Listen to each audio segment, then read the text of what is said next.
We're dealing with the subject matter of why is it so focused on in the legal world that you require a legal surname? Why is that so enforced on the birth registrations in legal society?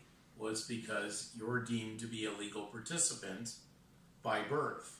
Now, we know we've gone over all the things that are involved and how legal citizenship is involved in legal contract law, and that we know that a minor or a child could never be ever involved or obligated to a legal contract because they can't contract, even within the constructs and the rules of the legal system.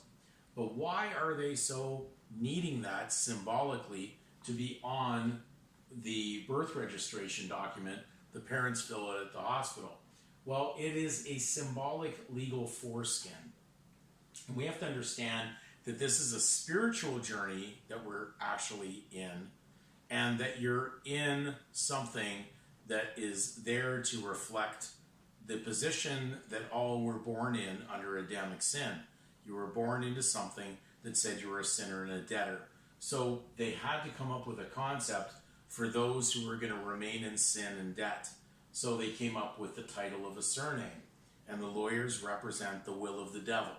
They're the devil's advocate. So they want to have a name that reflects the jurisdiction that they control. So a legal surname is very important for them because it is the cover-up or the foreskin or the Gentile name, because basically, if we look back in the biblical history, the nation of Israel had a covenant with God, and through Abraham, the blood covenant was that they would be circumcised or their foreskin would be removed.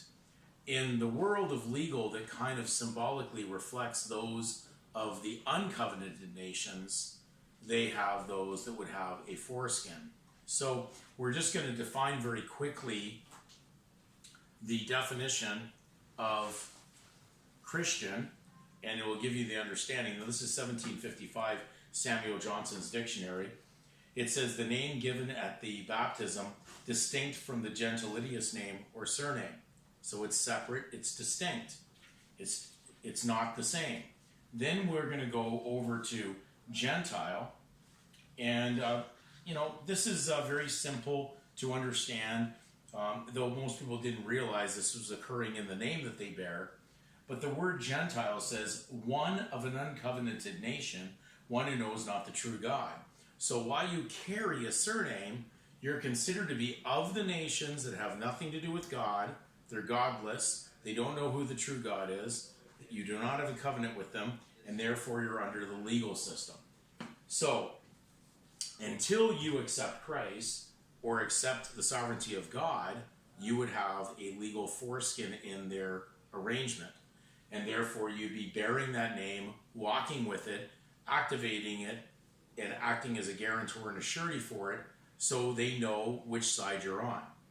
So therefore, once you accept the redemption of Jesus Christ, who is your sovereign, your king, then you would no longer have a surname. And that's why the early Oxford Dictionary, that had almost 22 volumes or more, defined that once someone became a spiritual individual, they would shed or lose their surname. Once they became a temporal or a materialistic or a secular individual, they would shed their Christian name. So that's why the court system, when you walk in there, will always refer to you, because it's a civil monetary court dealing with those that are unbelievers. They refer to you only as Mr. or Master of that last name.